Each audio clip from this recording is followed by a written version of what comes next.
శ్రీ గురుభ్యో నమః. హరి ఓం. అందరికీ నమస్కారం. నచ శ్రేయోను పశ్యామి హత్వా స్వజనమాహవే నకాంక్షే విజయం కృష్ణ నచ రాజ్యం సుఖాని చ.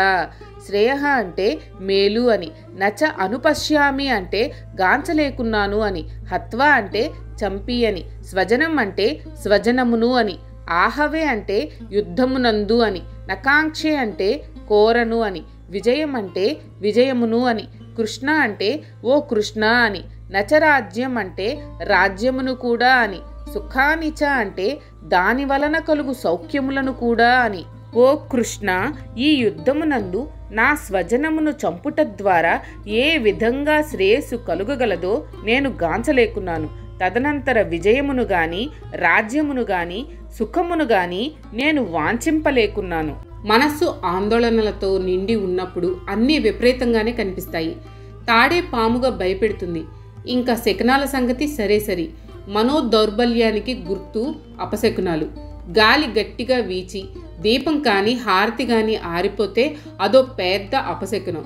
ఒకప్పుడు ముత్తైదువుగా తిరిగిన ఒక ఇల్లాలు కాలవశాత్తు భర్తను పోగొట్టుకుంటే ఆమె ఎదురు వస్తే అది ఒక అపశకునం.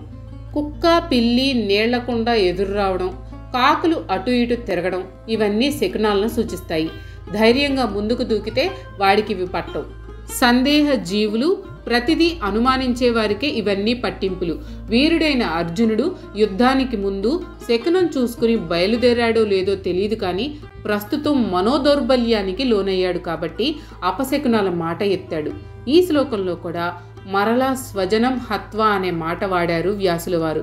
నా వాళ్ళందరినీ చంపి దుర్మార్గులను చంపి ధర్మం నిలబెట్టడం అనే పవిత్రమైన ఆశయంతో అర్జునుడు యుద్ధానికి వచ్చాడు. కానీ ఎదురుగా స్వజనం అనగా తన వాళ్ళు కనపడేటప్పటికీ జావ కారిపోయాడు. నా వాళ్ళందరినీ చంపితే నాకేం లాభం అనే స్థితికి దిగజారాడు.